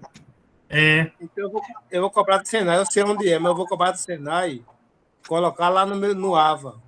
Mas está no AVA também. Tá não, professor. Eu não achei. Tá 29, professor. E eu fui lá e achei na planilha lá que vem todas as notas, tiraram tudo, só deixaram só da última. Não, mas já... veja só, pessoal, o que importa para vocês é o que está no portal do aluno. A nota que está lá no portal do aluno. É lá no portal do aluno que vai gerar o diploma de vocês depois. Portal do aluno é onde a gente pega boleto e pega tudo, né, professor? Isso, exatamente. Inclusive, pessoal, é lá que vocês verificam as notas das disciplinas anteriores, tá? Já que o AVA, ele só está disponível durante o período que você está cursando. Depois ele desaparece para vocês. E as notas vocês precisam verificar lá como é que está. A primeira unidade curricular, a segunda, a terceira. É lá no portal do aluno que vai gerar para vocês depois o diploma de vocês. Jefferson, discute com o professor tem muita estrelinha nesse braço dele, viu? Estrela? Tenho nada.